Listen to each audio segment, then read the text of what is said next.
Bueno, la clase pasada habíamos trabajado, ¿se acuerdan con los autores Gigliani y Guarinoni? Eh, la lógica de una panorámica, de una perspectiva panorámica, en relación a una historia de la ciencia, una perspectiva panorámica de la evolución de lo que llamamos ciencia. ¿Se acuerdan que tenemos que recordar que ciencia es una actividad humana vinculada al poder que, digamos, que surge no solo de la especulación acerca de los fenómenos, sino a partir de la observación, el tanteo, el error, la corrección de problemas que ameritan una resolución. Que debemos vincular ciencia no solo al pensamiento y a la formulación de teorías e hipótesis acerca de cómo son los fenómenos, cómo acontecen, cuáles son sus características, sino que cuando reconocemos que los fenómenos tienen una serie de variables que ocurren de determinada manera, esto impacta en la forma de resolver los problemas en la realidad y que para resolver los problemas de la realidad, la ciencia actúa junto con la tecnología, que también tiene una historia, ¿no? Bueno, hoy es muy difícil en la actualidad hablar en forma divorciada de ciencia y de tecnología, porque forman parte de una díada. Lo científico y lo tecnológico se necesitan de una manera muy compleja. Hoy es difícil desandar ese camino.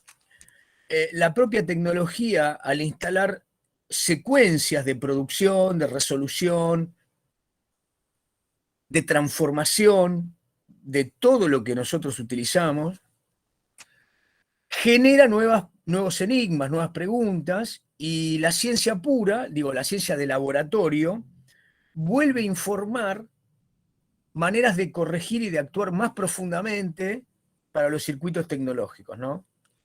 Creo que durante el año pasado todos nos hicimos un poco más conocedores, iba a decir expertos, conocedores del mundo de la vacunación, ¿no? Cómo es el proceso de la bioquímica actuando sobre un proceso empírico. Es decir, qué pasa cuando la gente enferma, cómo estudiamos la reproducción, la circulación, la acción de un virus, es decir, un agente patógeno en el organismo humano, y de qué manera lo aislamos y encontramos la fórmula para detenerlo, combatirlo e inocular inmunidad.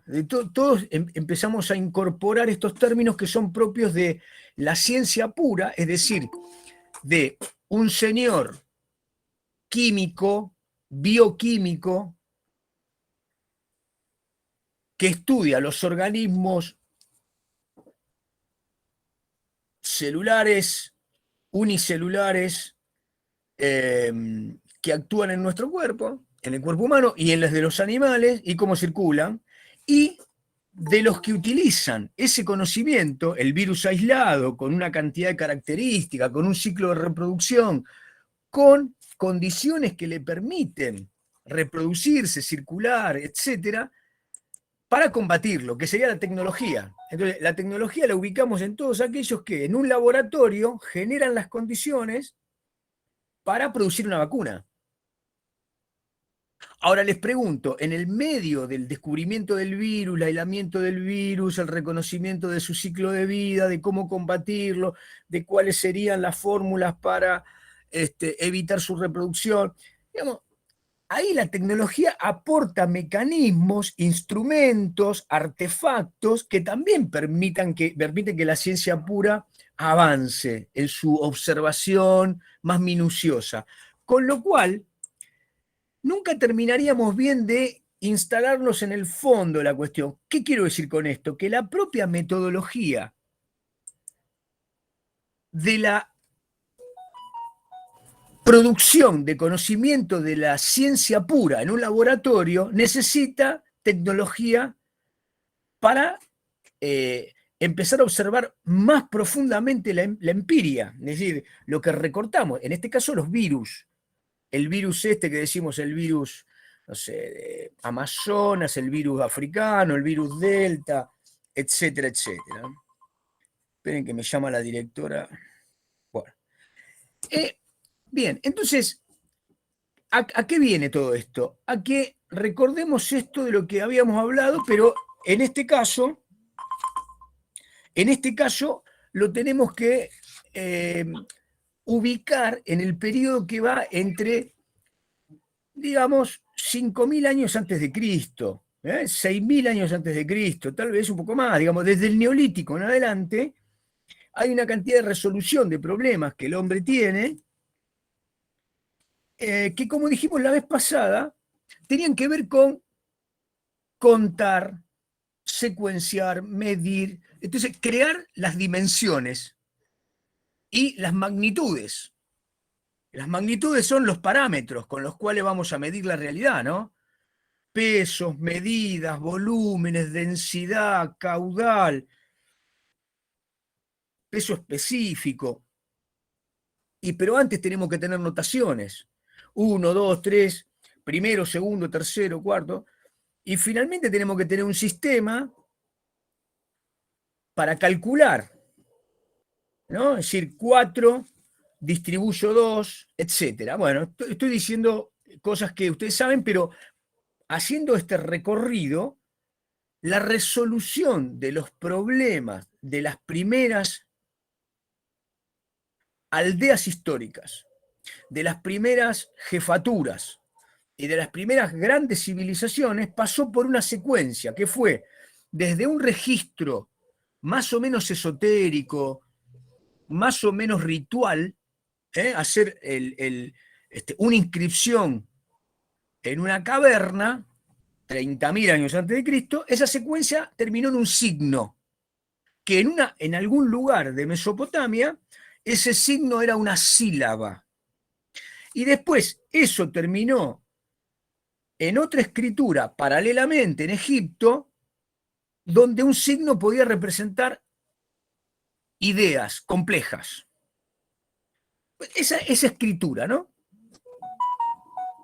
La escritura termina en el Mediterráneo con los fenicios y los griegos convirtiéndose en un alfabeto, donde cada signo designa un sonido. Ese alfabeto, unos miles de años después, establece el sistema simbólico más complejo, en el cual puedo escribir cualquier texto, registrar cualquier idea, narrar cualquier situación, agregándole, adosándole cálculo, adosándole secuencia, agregándole orden, agregándole cantidades, etc.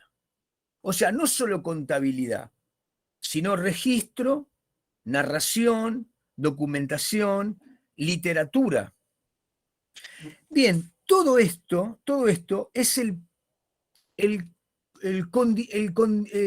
la condición, la precondición necesaria para el surgimiento de la ciencia. Esa fue la etapa que llamamos precientífica o de creación de los elementos básicos para el surgimiento de la ciencia. Bueno, ahora alguno de ustedes me ayuda y me dice qué se acuerda de la clase pasada. ¿Cuándo nació la ciencia y cómo nació?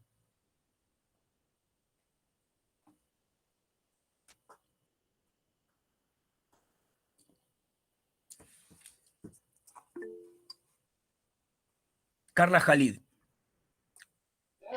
Si no me recuerdo, era cuando en el 480 usted dijo que se enfocaban en la antropología, en el hombre como centro del universo y como método de acción, y que el hombre se reconocía como objeto transformador.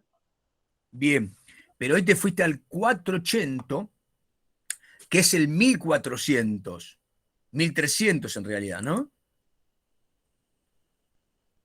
Profesor, Sí. ¿no se puede tomar como un principio de ciencia cuando el primer hombre fabricó una lanza o desarrolló el arco y la flecha? No, lo que estás diciendo bien, Luis, es que eso lo podemos tomar como el inicio de la tecnología. Pero no la ciencia. Lo que dice Miguel Ángel y lo que dijo Carla es el nacimiento de la ciencia moderna, que es el tema que tenemos que retomar hoy. Disculpe, Juan, yo leyendo a Carr me parece que hace referencia a los judíos y a los cristianos cuando empiezan a buscar la meta y empiezan a hacer una combinación entre lo que es la ciencia y la religión, pero la verdad que no sé bien si está enfocado por ahí. No me acuerdo esa parte de Carr, pero no son ni los judíos, ni... ¿A quién dijiste? ¿Los hebreos y quiénes? Y los cristianos. Los cristianos. No, en realidad ellos crean otra idea. Lo que crean es el monoteísmo en términos teóricos. El monoteísmo había surgido en Egipto, ¿no? En una especie de gran reforma política,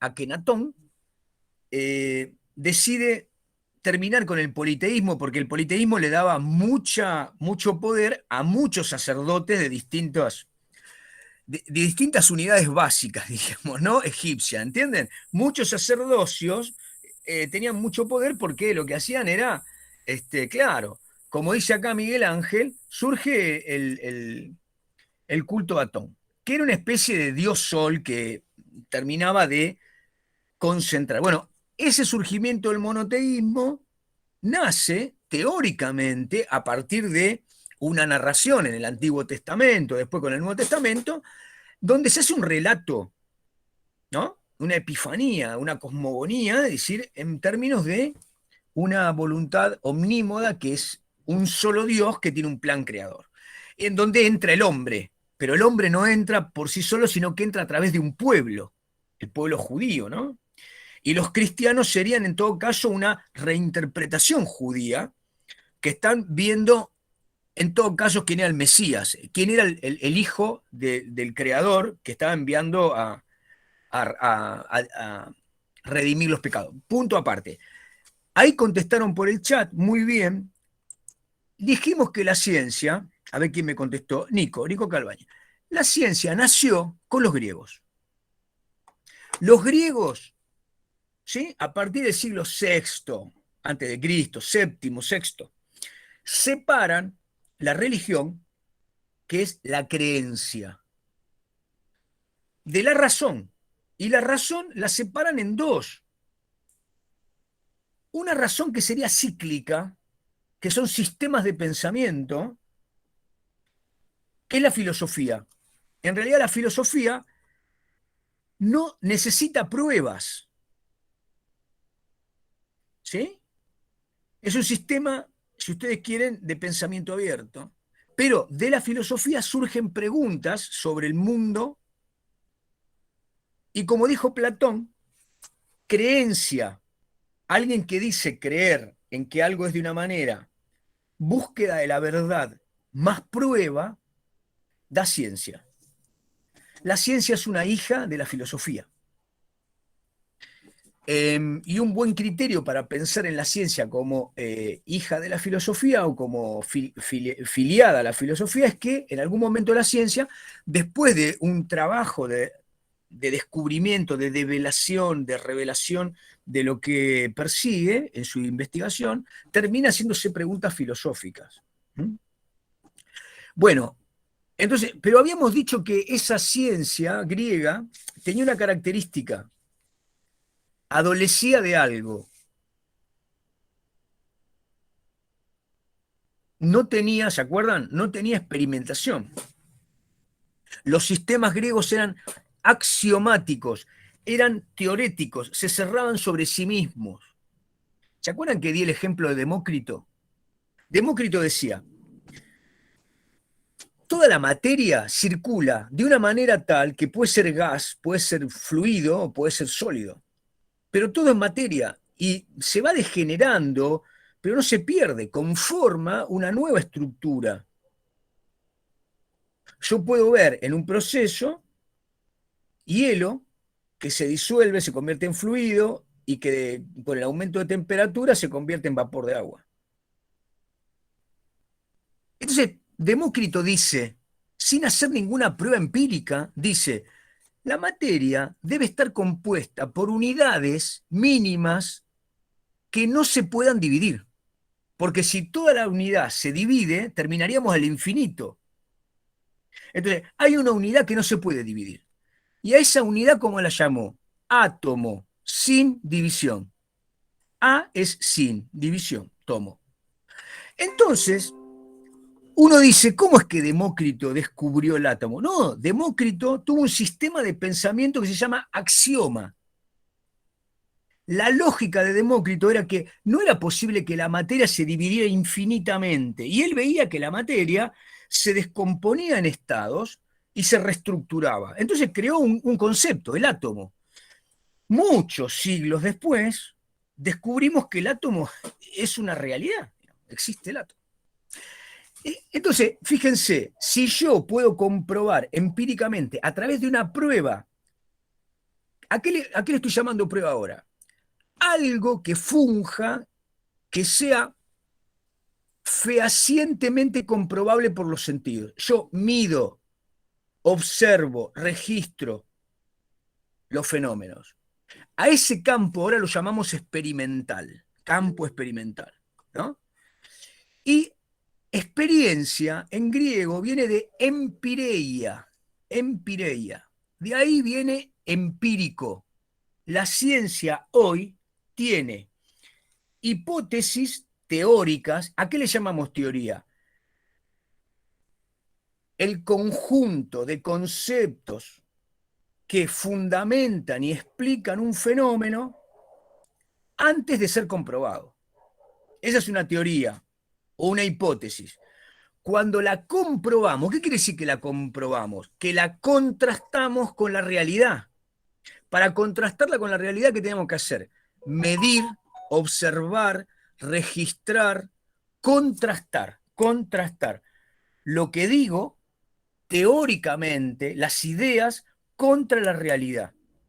Bien, a esto lo llamamos ciencia empírica. Paremos un poquito acá.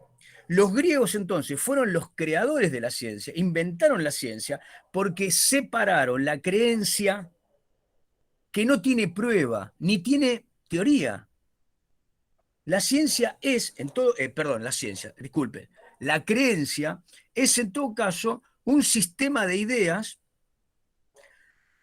que tiene una religación, un religamiento. Yo me religo, me uno a algo que creo, una idea, una fórmula, como dije recién, que exista un solo Dios, que ese Dios sea creador, o que yo diga que todo lo que existe tiene que tener una explicación y que esa explicación, como no es comprensible con las capacidades que tenemos los humanos,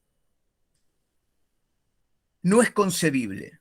Yo soy agnóstico. ¿Qué creo?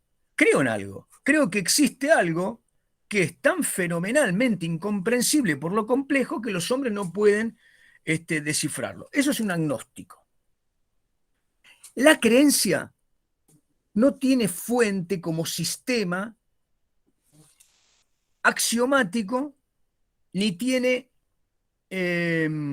sistema, obviamente, como prueba.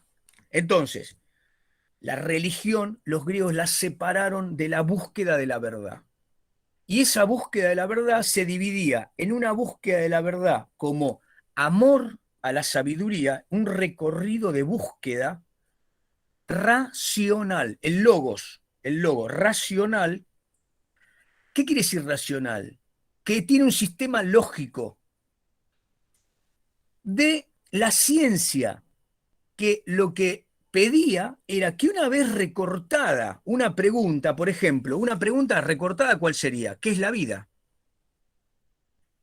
¿Qué es la vida? La vida es lo que no reconoce las leyes de lo inerte. ¿Qué es lo inerte? Lo que no tiene tiempo, lo que es de una manera, lo que no es contingente. Entonces, los griegos dijeron, la ciencia es aquello que necesita una prueba. Pero esa prueba no tuvo base empírica. O le doy otro ejemplo. Los griegos pensaron en la Tierra. Descubrieron que la Tierra era un planeta esférico.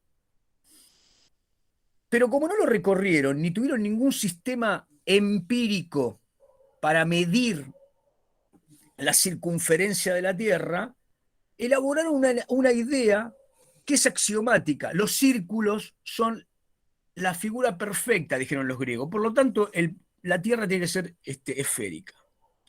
Y de acuerdo a esto, calcularon lo que es el ecuador, la mayor longitud, digamos, la longitud terrestre. Pero no la midieron, ¿entienden? No tuvieron un sistema de medición para contrastar la realidad con lo que decían. Muy bien. Bueno, me preguntabas algo, Miguel Ángel, que, a ver, ¿qué diferencia hay entre creencia y fe? Yo diría que hay un sistema de creencia que se basa en principios dogmáticos. Un dogma puede formar parte de una serie de principios, digamos. Un principio podría ser, por ejemplo, la materia es una fórmula, la materia es una de las formas de la espiritualidad. Supongamos que yo digo, la materia es una de las formas de la espiritualidad. Este es un principio, y entonces digo, a partir de esto, todo lo que existe es espiritual. Por lo tanto, la naturaleza en su totalidad es divina. Panteísmo. Pan, todo, todo Dios. Los animales son parte de Dios, las plantas son parte de Dios, nosotros mismos somos divinos. Panteísmo. Ese es un principio. El otro principio es, hay muchos dioses, todas las fuerzas que operan y que son incomprensibles por su fuerza, por su magnitud, tienen una divinidad detrás. Politeísmo. Hay muchos dioses. Otro principio sería el monoteísmo. Y después, dentro del monoteísmo, por ejemplo, un principio podría ser el creador. Este es el principio cristiano, ¿no? Judeo-cristiano. No es judeo-cristiano, es cristiano. El creador es bueno, es la bondad, es infinito, es todopoderoso, es omnisciente y es omnipresente. Está en todos lados, sabe todo, creó todo y es bueno, es la bondad. Entonces la pregunta que surge es, ¿y de dónde está la maldad? El principio cristiano dice, la maldad es la falta de bondad. La maldad es la ausencia de bondad. ¿Qué dicen los más deístas? El zoroastrismo. Hubo un heresiarca que era Zoroastro en Oriente. Dijo, no, lo que existe en realidad son dos fuerzas, el bien y el mal, y luchan denodadamente construyendo el mundo. Lo construyen, lo reconstruyen, lo deforman.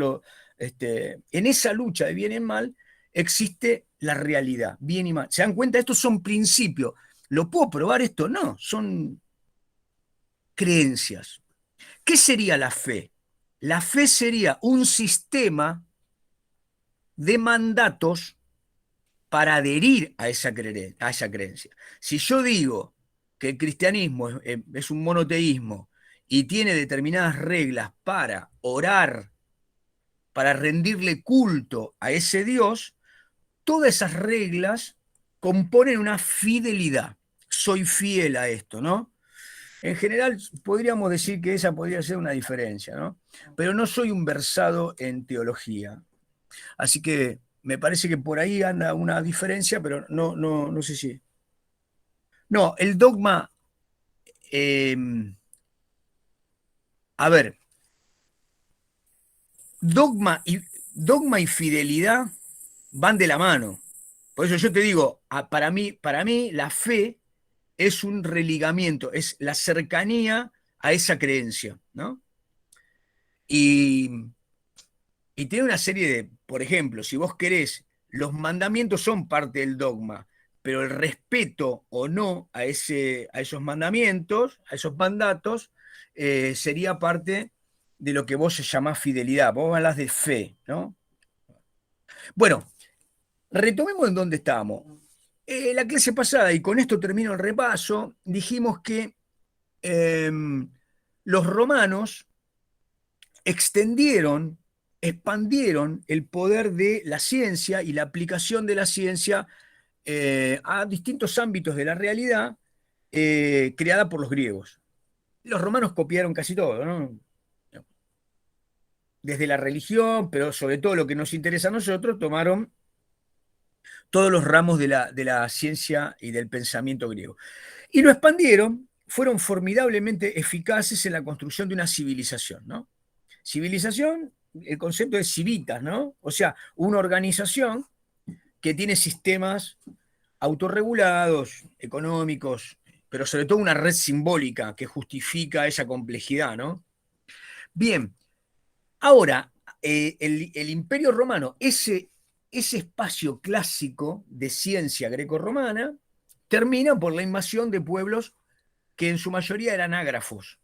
Recuerden lo que dijimos al principio, no tenían escritura, no tenían un sistema como había pasado en las distintas regiones donde había habido surgimiento de neolitización y civilización, no tenían nada de lo que nosotros concebimos como el Estado antiguo. Estaban en general en una relación con el Imperio Romano, pero no habían terminado de romanizarse. Por lo tanto, copiaban algo de la ley romana, conocían algo de la escritura romana, pero no pudieron mantener ese edificio romano, con lo cual el edificio romano se degradó al punto tal que se perdió para el conjunto de lo que podríamos llamar la élite de aquel momento, del siglo V por lo menos hasta el siglo XIV, se perdió esta lógica de continuidad del pensamiento filosófico. Bien, de esa red política civilizatoria romana, hubo una red que no sucumbió. Esa red que no sucumbió fue la red episcopal. Los obispos del naciente cristianismo durante el periodo romano del siglo I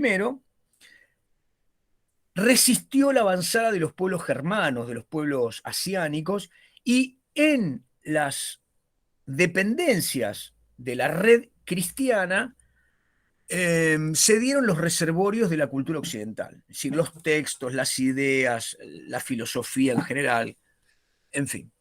Bien, ¿qué pasó con la filosofía y con la ciencia grecorromana? Bueno, quedó reservada, pero también quedó censurada. Empieza a aparecer una época en donde Dios es colocado por encima de las teorías humanas. Por lo tanto, pasamos de un periodo pagano, que es fuertemente humanista, el griego y el romano, fuertemente humanista. El hombre griego y romano es un hombre concupiscente, ¿no? Es un hombre sensible, sensual. Es un hombre que tiene dioses del teatro. Es un hombre que tiene dioses del vino, ¿no?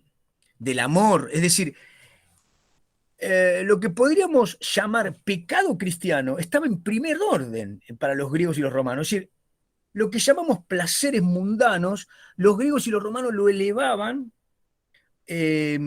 como manifestación de celebración de la vida, del humanismo. El paganismo tenía esas expresiones que eran fuertemente humanistas, colocaban al hombre en el primer lugar. De la misma manera que hablo de los sentidos en términos que los cristianos llamaron pecaminosos, de la misma manera colocaban la razón como el fundamento central de la divinidad humana, digamos, ¿no? Si uno toma a los filósofos griegos, encuentra que en general aludían a el poder de la razón, de la ética, es decir, el comportamiento informado por el intelecto respecto de todo lo que existía, ¿no? Platón, Aristóteles nos dejan un sistema que va de la política a la ética, pasando por la lógica, donde todo está centrado en el hombre. Bueno, muy bien, viene esta etapa que podemos llamar medieval, en términos generales, donde se oscurece la circulación de ideas paganas, se censuran, quedan reservadas solamente a la copia. ¿En dónde? Bueno, en las bibliotecas, en las abadías, solamente los sacerdotes saben leer y escribir durante muchos siglos. Los únicos que interpretan los escritos son los sacerdotes. Por lo tanto, aparece la filosofía renovada exclusivamente a partir de las catástrofes que surgieron en el siglo V. La avanzada de estos pueblos y el fin de la época clásica grecorromana es manifestada como un periodo de cataclismo histórico. Los historiadores ven en el fin de la época romana un periodo contracivilizatorio, es decir, un gran descenso de la civilización, una pérdida, y lo llaman periodo de la oscuridad, ¿no? Periodo de la oscuridad. Bueno, los autores, Guibur, Gigliani y Guarinoni, dicen que en este periodo lo que hay es una ciencia congelada. Lo que había quedado de los griegos y los romanos quedó atrapado en esos textos, quedó dentro de las abadías, dentro de las catedrales, de los monacatos, ¿no? Que formaban esta red sacerdotal. Esta red tenía como cúspide al Papa. ¿Qué expresaba el Papa? El pontífice que estaba en Roma y que era un rey de reyes. ¿Qué expresaba? Decía, Dios creó el mundo y creó 3 tipos de hombres. Los que oran, es decir, los que están en contacto con Dios, le piden, oran, lo veneran. Los velatori, que hacen la guerra. Velum, en latín es guerra, ¿no? Y los laboratori, que son los que sostienen el edificio de los velatori y los oratori. Esta idea de un mundo estamental, ¿no? Una pirámide con 3 secciones donde la base era explotada como siervos, como vasallos. Bueno, ese mundo congelado tenía una ciencia congelada. Entonces, el Papa en la cúspide, ¿qué representaba? La infalibilidad. Lo que decía el Papa era la verdad. Y la ciencia no tenía sentido, porque si había un plan divino y todo había sido creado por Dios, el hombre no tenía nada que descubrir. Todo era una recapitulación del plan divino. Entonces, la filosofía fue en realidad, durante muchos siglos, tapada, invisibilizada por la teología. ¿Qué es la teología? Logos, estudio o tratado de Dios. La teología es la filosofía que en realidad trata de penetrar las razones de la divinidad. ¿Por qué existe Dios? ¿Cómo actúa Dios? Etcétera. Bueno, creo que, nómbrenme sin repetir y sin soplar, un gran padre de la iglesia cristiana del periodo medieval. Seguramente se van a acordar de alguno. Deben haber leído alguno.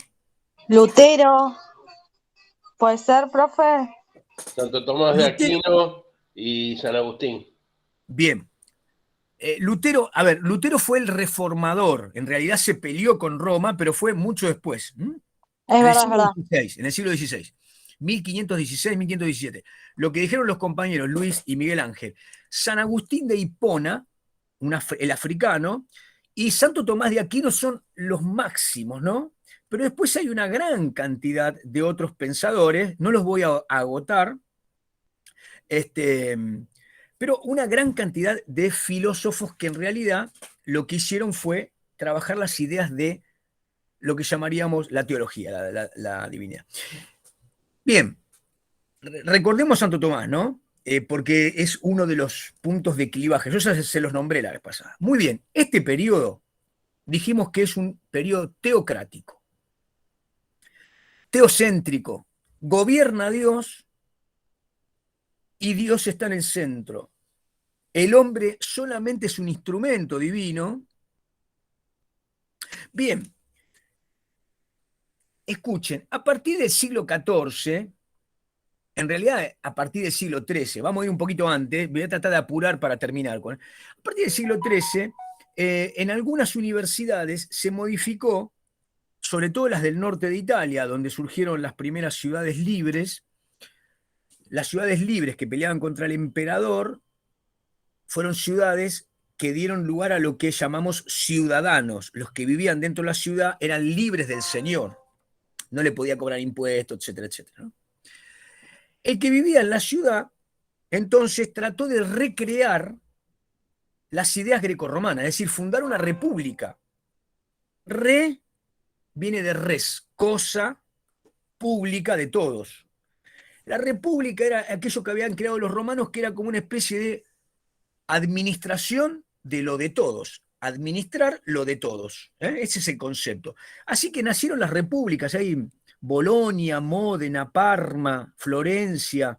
En esas ciudades, algunos clérigos empezaron a pensar, en un periodo muy crítico para los papas, que había un papa y un antipapa, en la necesidad de darle curso a la razón, pero lo hicieron clandestinamente, porque eso era pecaminoso.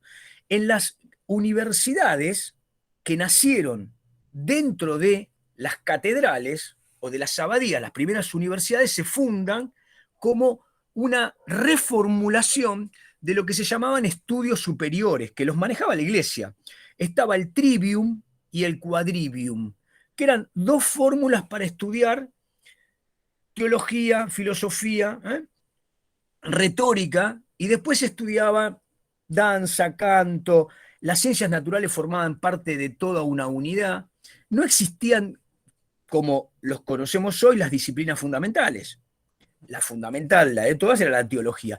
Sobre ese formato que venía creado desde la época de Carlomagno, si no conocen a Carlomagno, un señor germano, que fue el que recreó el imperio, llamémoslo así, alemán, para que ustedes entiendan, el primer imperio. Carlos Martel es el que inicia la dinastía, como dice Miguel Ángel. Carlomagno, 800. Entonces Carlomagno, como era un señor ágrafo, era obviamente, como el 95% de la población analfabeto, creó una escuela de cuadros, digamos, una escuela para que llevaran la administración y demás, y estuvo a cargo de los sacerdotes. Bueno, eso se recreó como trivium y quadrivium. Muy bien, pero para el siglo XIII nacen las universidades, que surgen como escuelas carolingias, así se lo llama, escola carolingia. Bueno, estas escuelas carolingias se transformaron y empezaron a tener la posibilidad de tener estudios de ciencias naturales, lo que hoy llamaríamos estudios de físico-química, y los experimentos que le preocupaban a la gente, digamos, se hacían clandestinamente. Por ejemplo, un señor llamado Vesalio empezó a comprar cadáveres y empezó a diseccionarlos en los sótanos para ver cómo era esto de la circulación, qué era lo que tenía el cuerpo, cómo funcionaba un cuerpo humano, lo que llamaríamos clase 1 de anatomía. Porque hasta ese momento las enfermedades eran tratadas de manera, diríamos, bestial, ¿no? Sin conocimiento. Bien, lo mismo pasó con lo que hoy llamamos físico-química, es decir, el tanteo y el error sobre lo que podemos llamar física, química, ciencias naturales en general, la biología, la acción sobre distintas facetas de los fenómenos, de otros fenómenos. Todo eso fue estudiado clandestinamente y, obviamente, para hacerlo lo más breve posible, todo esto iba de la mano ¿con qué? Con que se iba complejizando la relación entre los ciudadanos que, como vivían en un burgo es la castellanización de burg, B larga URG, que quiere decir ciudad.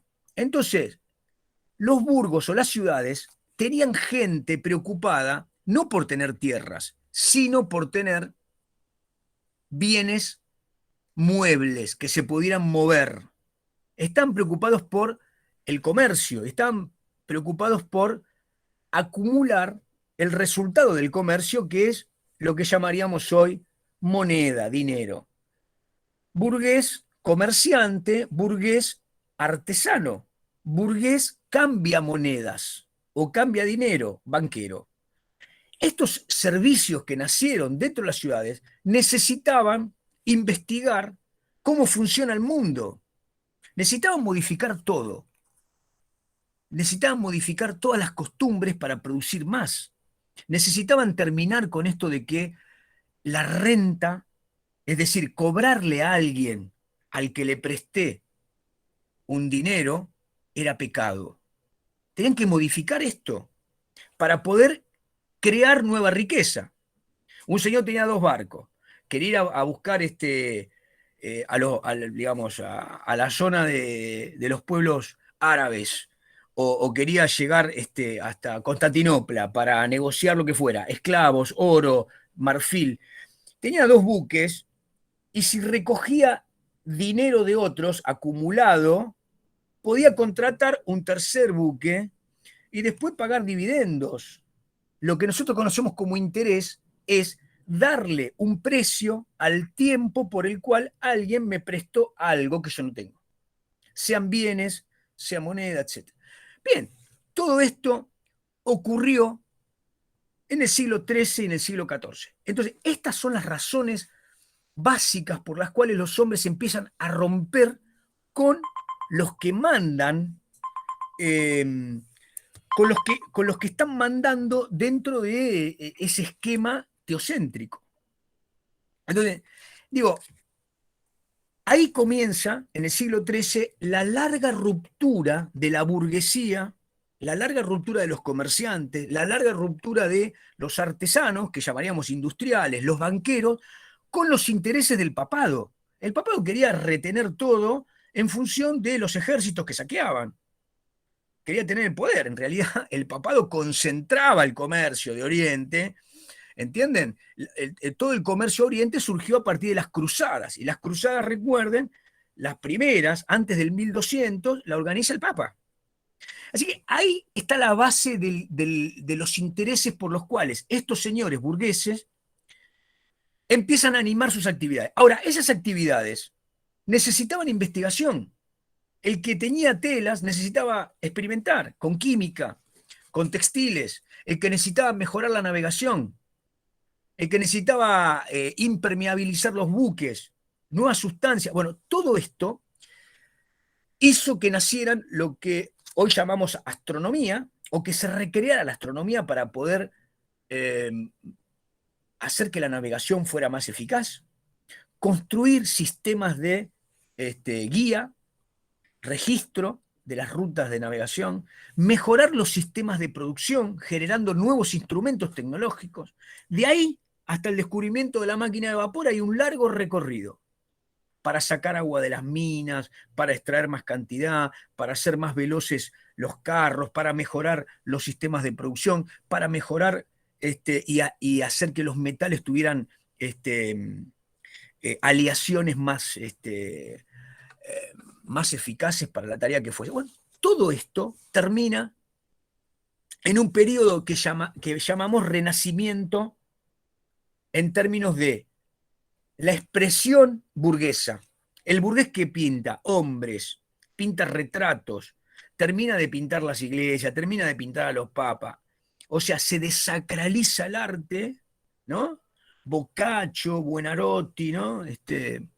Rafael Sanzio, estos pintores de ese periodo, del siglo del 400 al 500, son de alguna manera el renacimiento estético, pero están expresando por otra vía. Ustedes piensen en Da Vinci, dibuja un helicóptero, dibuja un planeador, dibuja artefactos, pero también dibuja y pinta la Gioconda, digamos. Entonces, esa expresión es una expresión humana, tiene al hombre en el centro. Lo que nos interesa a nosotros es el renacimiento científico. ¿Cuál es la novedad? Que en esa época, por las necesidades que existían en el mundo, esto que estoy diciendo, fabricar más, producir más, registrar, nace la empiria, es decir, la experiencia. ¿Cómo hago que algo funcione y cómo mido ese fenómeno? Nace la necesidad de tener parámetros físicos, químicos. Son indudablemente los que marcan el mundo, ¿no?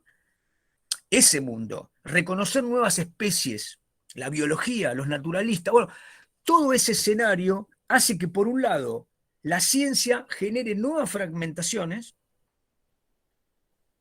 pero que los que son científicos traten de comprobar que los fenómenos que están designando con su teoría tienen validez, tienen certeza, lo tienen que comprobar. Vamos a la idea, si ustedes quieren, más compleja de teoría.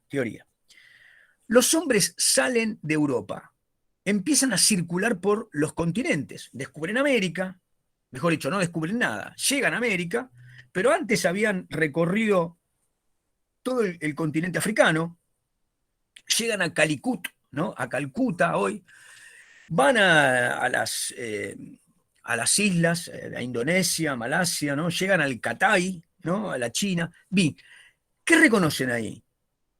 Reconocen un mundo absolutamente distinto. Los hombres son distintos. Nace el concepto de antropología, ¿no? La diversidad y la unidad. Pero también reconocen que las plantas y los animales y la topografía, el mundo es tan diverso que los naturalistas se dan rápidamente cuenta que ha pasado algo, ¿no? Que en algún momento especies que eran parecidas se separaron y entonces mutaron de manera diversa. De ese concepto, que es registro todo lo que hay, por ejemplo, viene un gallego, ¿no? Con Almagro y con Pizarro y con Cortés y recorre, ¿no? Cortés está peleado, el tipo recorre y va con su cuadernito, anota las lenguas de los nativos, pero también dibuja las plantitas que encuentra y los animales. ¿Y qué descubre? No encuentra cuadrúpedos en México. No hay vacas, no hay caballos, no hay cerdo. ¿De qué vive esta gente? Come cobayo, come aves, pequeñas aves. ¿Qué pasó acá? Seguimos. Siglo XIX, 1830, 1840, un tipo llamado Charles Darwin dice, tengo que encontrar una teoría, porque si la vida surgió de algunas unidades unicelulares en el mar, etcétera, etcétera, tiene que haber algún criterio por el cual se produjo esta fragmentación, diferenciación que le dé lugar a las anomalías. ¿Cuáles eran las anomalías? Y aparecían fragmentos de estructuras óseas que no tenían compatibilidad con ningún ser vivo. La encontraba la gente en las cavernas, los agricultores, en fin. Entonces, Charles Darwin llega a una gran teoría. ¿Es comprobable esa teoría? Es imposible de comprobar. Con el tiempo reconocemos que era corregible la teoría de Darwin, vino Spencer, etcétera, etcétera, y hoy sabemos que la teoría es mucho más compleja, etcétera, etcétera. En el medio entra el ADN y podemos hacer recorridos acerca de cómo la vida se complejizó, se fragmentó, mutó y tuvo una gran cantidad de especies que desaparecieron, producto de la inadaptación al medio. Bueno, esta es la teoría de Darwin. Sigan este criterio, ¿no? Esto que estoy diciendo obligó a Darwin a ir a medir las tortugas, recorrer distintos espacios en un viaje de todo el planeta para tomar nota. Esa era la base empírica de Darwin. No podía decir la teoría sin tener pruebas. Lo mismo le pasó a los químicos que se daban cuenta que en el escenario de los minerales, de los metales, tenía que haber una periodicidad de transformación de todo esto que es esta roca, ¿no? Esta roca en la que vivimos, que es el planeta. Entonces, bueno, surge ahí una tabla que tardaron más de un siglo en completar, ¿no? Bien, ¿a qué estoy yendo? A que esto que surgió en el siglo XV, siglo XVI, llamado revolución empírica, tuvo que ver con que la ciencia, aquella ciencia de la razón sin prueba, se transformó en un campo muy complejo experimental en el cual había hipótesis, donde Darwin decía, a través de algunas de mis observaciones, entiendo que la vida tuvo en su evolución una cantidad de inadaptaciones al medio y que los cambios bruscos generaron en muchos casos extinciones masivas. Esa es una hipótesis, la tuve que comprobar. Bueno, lo mismo ocurrió, y en muchos casos en forma muy importante, para, por ejemplo, la astronomía. Y en todo caso, este es el corte. Normalmente tomamos a Galileo Galilei con su método experimental, pero sobre todo con su gran lucha para hacerle entender al poder censurador, los obispos, los que mandaban, que a través de un telescopio, que era algo que él había inventado, amplificaba la visión y permitía demostrar que la que se movía era la Tierra, y que la Tierra no era el centro de un sistema de planetas, y que tampoco ese planeta era una esfera perfecta. Obviamente Galileo Galilei se desdijo porque perdía posibilidad de seguir viviendo si lo seguía afirmando. Otros murieron. Entonces, Galileo Galilei y Copérnico son, de alguna manera, tiempo más, tiempo menos, dos de los grandes transformadores de lo que podría ser un sistema que transformó lo que en la Edad Media era la ciencia congelada. La Edad Media conservó lo que los griegos habían dicho, y eso era un error. Por ejemplo, los griegos habían dicho que la Tierra estaba en el centro, que era una esfera, que todos los planetas tenían movimientos en órbitas que eran también circunferencias. Después Kepler demostró que la masa de los planetas generaba una órbita que es en realidad una elipse, y que hay atracción entre los planetas de acuerdo a su masa, etcétera, etcétera. Todos esos conceptos vinieron de pruebas posteriores. ¿No? Bien. Para terminar con esto, entre Newton, ¿no?, que explicó todo lo que existe físicamente y los movimientos, hasta Einstein, hay todo un camino de hipótesis, correcciones, validaciones de la teoría y mediciones. Sin la posibilidad de haber medido la velocidad de la luz, cosa que ocurrió después de muchos experimentos, pero también mediante la creación de instrumentos que pudieron medir la velocidad de la luz. Sin la velocidad de la luz hubiese sido imposible que la teoría de la relatividad de Einstein transformara lo que para nosotros hasta ese momento era inconcebiblemente inmodificable, ¿no? Las variables fundamentales, tiempo, masa, energía, se modificaron con Einstein, ¿no? Les hice un recorrido en la biología, un recorrido en la física. Podríamos hacer otro, pero en todo caso la física altera la astronomía. La astronomía es una física a gran escala, digamos, ¿no? Bueno, entonces, la revolución moderna, o llamada revolución empírica, es la ciencia moderna. Teoría como hipótesis, prueba experimental.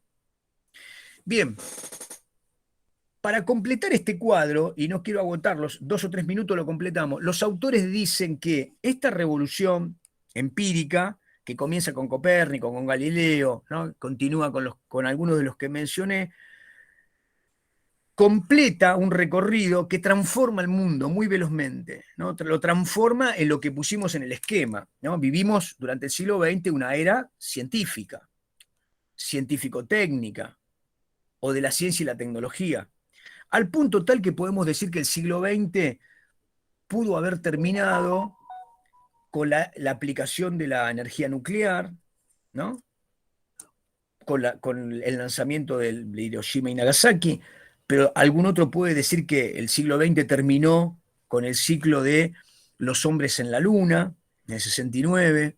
Algunos otros dicen hubo revoluciones que son todavía más transformadoras, como la robótica, la telemática, la informática, que transformaron todo el sistema de la imprenta. En 1501 nace la imprenta, que deja atrás al libro como un objeto artesanal y lo convierte en algo que es una producción en serie, con un sistema que se va haciendo cada vez más veloz. Bueno, de ahí a la informática hay un camino en el cual podemos registrar cada vez más ideas de manera más perfecta y hacer que nuestro sistema simbólico de registro sea prácticamente inabordable. Para cualquiera de nosotros es inabordable una sola disciplina con todo lo que se acumuló. Bien, pero ahora estamos pensando en otra revolución, que es la inteligencia artificial. La informática hace que nuestros hábitos en conexión nos entreguen una reproducción de lo que queremos, de lo que demandamos, al punto tal que yo ya no sé si decir a la computadora qué cosas veo o qué cosas no, porque lo conserva y tiene un perfil de quién soy yo.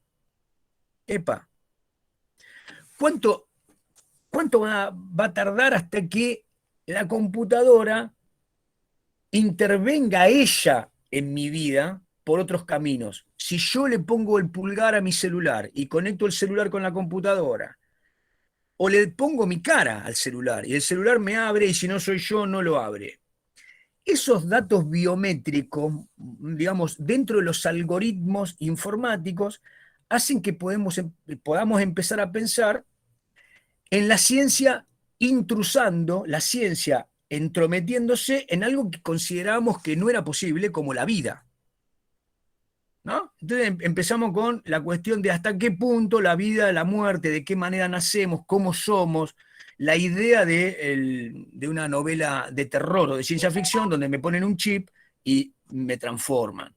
O graban toda mi memoria, ¿no? Vieron la serie, ¿no? Graban toda mi memoria y de pronto dejo de ser yo. ¿Cuál es mi identidad, mi memoria, etcétera? Bueno, digo, entonces, lo que estaba diciendo es, esta era científica que nace con Galileo y con Copérnico, durante el siglo XIX avanza como, digamos, el siglo científico, pero en el siglo XX ya estamos en una etapa científico-tecnológica. Ustedes piensen todo lo que hacen en un día y díganme qué cosa no necesita de algún implemento tecnológico. ¿En qué momento ustedes son perfectamente autónomos como vinieron al planeta? No me salgan con hiponeadas, ¿no? Porque en realidad, vieron, acá a muchos les sale el hippie, ¿no? Porque yo, no.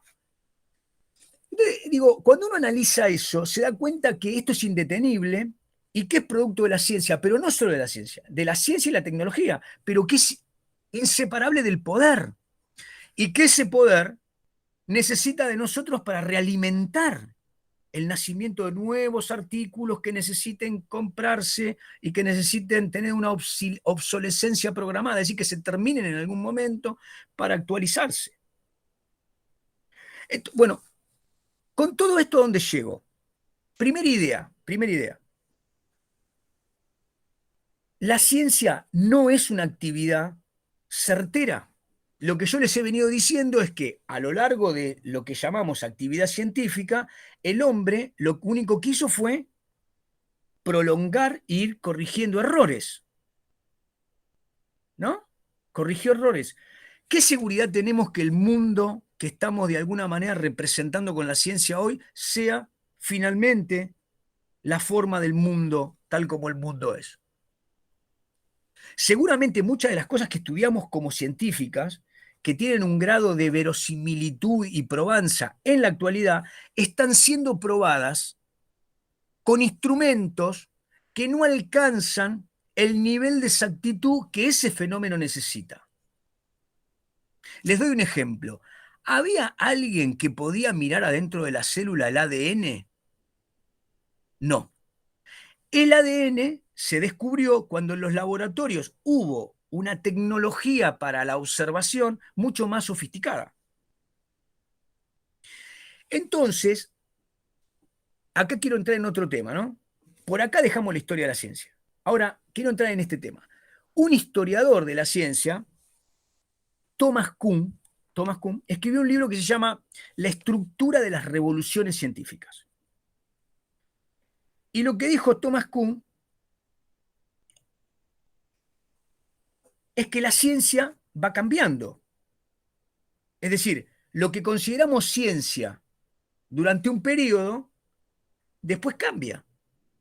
La ciencia de los griegos no fue la misma que los romanos, mucho menos que la ciencia medieval, y después, a lo largo de los siglos XVI, XV, XVI, XVII, etc., fue cambiando hasta tener periodos de décadas. Y hoy prácticamente, como dice Nico, la contingencia, el cambio, es muy acelerado. Bueno, ¿qué dijo Kuhn? Es que lo que existe son paradigmas. ¿Qué es un paradigma? El paradigma es un continente de horizonte visible de una época. Les doy un ejemplo. Los hombres del siglo XV y XVI pensaban que los hombres no podían volar, que el hombre no tenía de ninguna manera la capacidad de volar. Por lo tanto, lo que dibujaba, se me fue, lo que dibujaba Da Vinci era realmente un objeto artístico, una imaginería. Hoy sabemos que Da Vinci dibujó algo perfectamente lograble. Cualquiera de nosotros se puede subir a un avión, a un helicóptero. Y bien que funcionan. ¿Qué quiero decir con esto?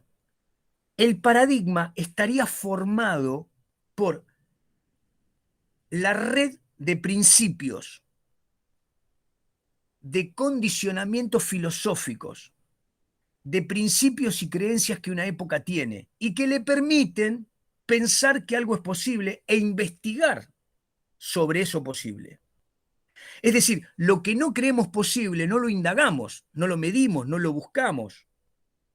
Por lo tanto, el paradigma estaría instalado en la filosofía, en las creencias y en la sociedad de una época, y es la que permite que la ciencia penetre o avance como estructura. ¿Quiénes son los que dominan esa estructura? Una comunidad científica. Los que discuten hasta dónde puede llegar la ciencia es una comunidad que discute entre sí, los científicos. A eso lo llamamos paradigma. Un periodo donde el paradigma es estable lo llamamos ciencia normal. Cuando ese paradigma empieza a arrojar elementos de la realidad que no pueden ser explicados por la ciencia normal, esas anomalías terminan de transformarse en otro paradigma. Aparece una teoría que compite con el paradigma reinante de la ciencia normal y hay una revolución científica. Esto es lo que dice Thomas Kuhn. Y aparece otro paradigma. Yo no quiero entrar en este tema que es más bien de filosofía de la ciencia, pero por hoy, para terminar acá, podríamos decir, el paradigma de la ciencia congelada del medioevo tenía algunos principios que era, hay algo indiscutible que es la creación divina. Dios está en el centro y la realidad no se puede transformar. Por lo tanto, repetían lo que habían creado los griegos y los romanos. El paradigma posterior, que podemos llamar el paradigma empírico, de la revolución empírica, dice, el hombre con la razón puede transformar todo. Tiene que constatarlo. Principio antropocéntrico y racional. Esos principios convalidaron el paradigma que podemos llamar moderno. Pero en la modernidad los paradigmas se fueron sucediendo. Por ejemplo, en la física hubo un paradigma newtoniano. Pero en algún momento Einstein dice, lo que explica Newton a la velocidad de la luz no es comprobable. No son dimensiones que operen en esas magnitudes. Y crea un paradigma nuevo, el de la física de la relatividad. ¿Entienden más o menos la idea de paradigma? La vamos a continuar el próximo miércoles. ¿Sí? No contesta. No sabe, no contesta. ¿Estuvo o no estuvo el tema paradigma? Lo casamos bien. Bien. Sí, sí. Bueno, gente, me voy con cuarto. Disculpen la premura de hoy, pero quería por lo menos completar esto. Lo que podemos hacer es, en la medida de lo posible, algunos, no digo todos, denle una leidita, no son tantas páginas, a Guibur, Gigliani, Guarinoni, ahí está el concepto paradigma, y el miércoles que viene retomamos un ratito eso. ¿Les parece? Muy bien, profe. Perfecto. Que sigan muy bien, les mando un abrazo a todos. Usted también, Gracias, cuídese. profe. Hasta luego, Un abrazo, profe. buen fin de semana.